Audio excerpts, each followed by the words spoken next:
Bapak, Ibu, saudara-saudara yang dikasihi Tuhan, kita awali pembacaan firman Tuhan.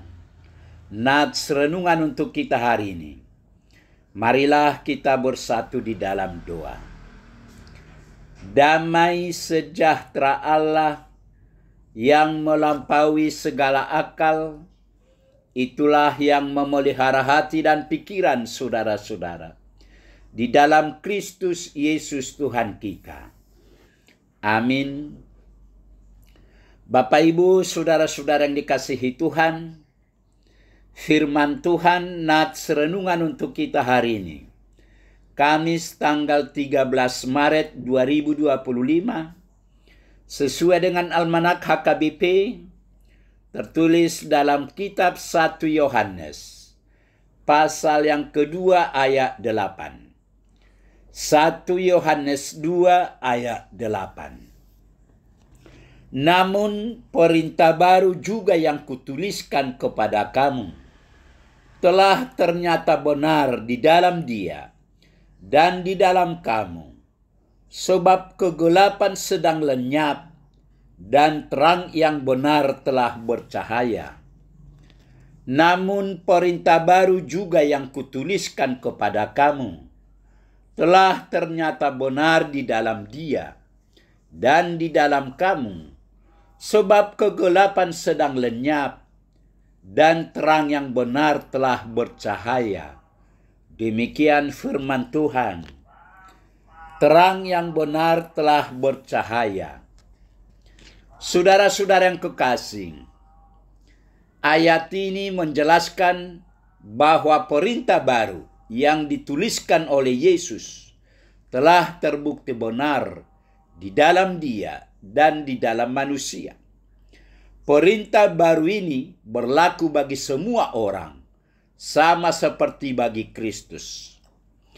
Ayat ini juga menjelaskan bahwa ketika manusia menaati perintah baru ini, yaitu saling mengasihi, maka kegelapan dalam hidup akan lenyap dan terang Kristus akan bersinar di dalamnya.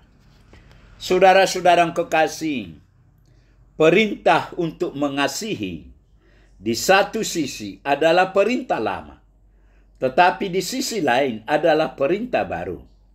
Perintah lama karena berasal dari perjanjian lama, namun perintah baru karena Yesus memerintahkannya secara radikal dengan cara baru. Ini merupakan perintah baru karena kasih yang diajarkan oleh Tuhan Yesus adalah kasih yang melampaui aturan-aturan kaku dalam perjanjian lama. Kegelapan sedang lenyap dan terang yang benar telah bercahaya, ayat 8. Hidup dalam terang tidak boleh saling membenci, namun saling mengasihi dan mensyukuri pengampunan dosa.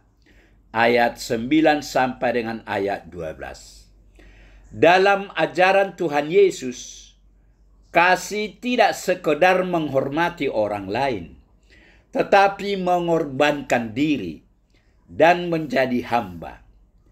Kasih merupakan pemberian tanpa pamrih, bukan hanya kepada teman, tetapi bahkan kepada musuh dan penganiaya kita. Kasih semacam itulah yang harus nyata di dalam kehidupan orang Kristen yang ada dalam terang. Jika tidak demikian, kita sesungguhnya masih hidup dalam kegelapan. Kasih adalah kunci untuk berjalan di dalam terang. Kita tidak dapat bertumpu secara rohani selama masih membenci sesama kita. Pertumbuhan dalam relasi kita dengan Allah akan menghasilkan pertumbuhan dalam relasi kita dengan sesama. Bagaimanapun juga, kita lebih mudah mengasihi dunia daripada mengasihi Allah dan sesama. Mengasihi dunia adalah ketika hati kita terpaut pada hal-hal yang ditawarkan dunia. dan pada keinginan duniawi. Kasih terhadap dunia, inilah yang menghalangi kita untuk mengasihi Allah dan sesama.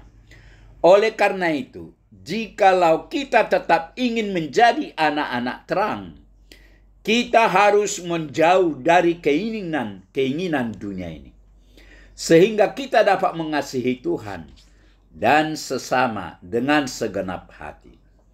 Mengasihi sesuai dengan perintah baru tidaklah mudah, sebab perlu pengorbanan yang dilakukan tanpa pamrih.